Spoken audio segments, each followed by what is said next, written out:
ரெஸ்டாரண்ட்ஸில் serve பண்ணுற மாதிரி எப்படி கிறிஸ்பியான கோபி-65 நம்ம வீட்டிலே பண்ணுறதுன்னு நம்ம இப்போ பார்க்க போகிறோம். வாங்க. காலிஃப்ளவரை ரொம்ப சின்ன துண்டாக கட் பண்ணிக்கணும். ரொம்ப பெரிய சங்க்ஸ் இருக்கக்கூடாது. இந்த சைஸ் தான் இருக்கணும். இந்த காலிஃப்ளவரை க்ளீன் பண்ணுறதுக்கு உப்பு மஞ்சத்தூள் போட்ட தண்ணியில் இந்த மாதிரி வைங்க. இதை சூடு பண்ணவோ குக் பண்ணவோ கூடாது. ஒரு கப்பில் 3 டேபிள் ஸ்பூன் மைதா மாவு, 3 டேபிள் ஸ்பூன் கார்ன்ஃப்ளவர் சேர்த்துக்கங்க. வெள்ளை மிளகுத்தூள் ஒயிட் பெப்பர் பவுடர் ஒரு 1/2 டீஸ்பூன் சேர்த்துக்கங்க.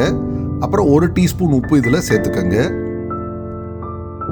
தண்ணி இதில் சேர்த்துட்டு இதை நல்லா இந்த மாதிரி லம்ப்ஸே இல்லாமல் நல்லா ஃபைனாக கலக்குங்க.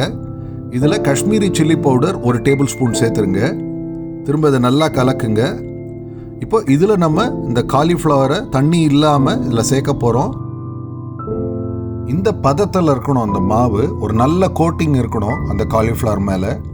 இப்போ ஒரு வாணலில் எண்ணெய் எடுத்துக்கங்க. ஒரு மீடியம் ஹை ஃப்ளேமில் இப்போ இந்த காலிஃப்ளவரை இதில் ஃப்ரை பண்ணுங்க.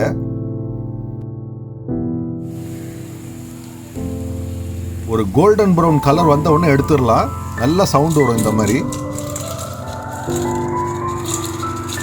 இது மேலே கொஞ்சம் சாட் மசாலா தூவி விடுங்க. இப்போ இதை நறுக்கின வெங்காயம் எலுமிச்சத்தோட சர்வ் பண்ணுங்க.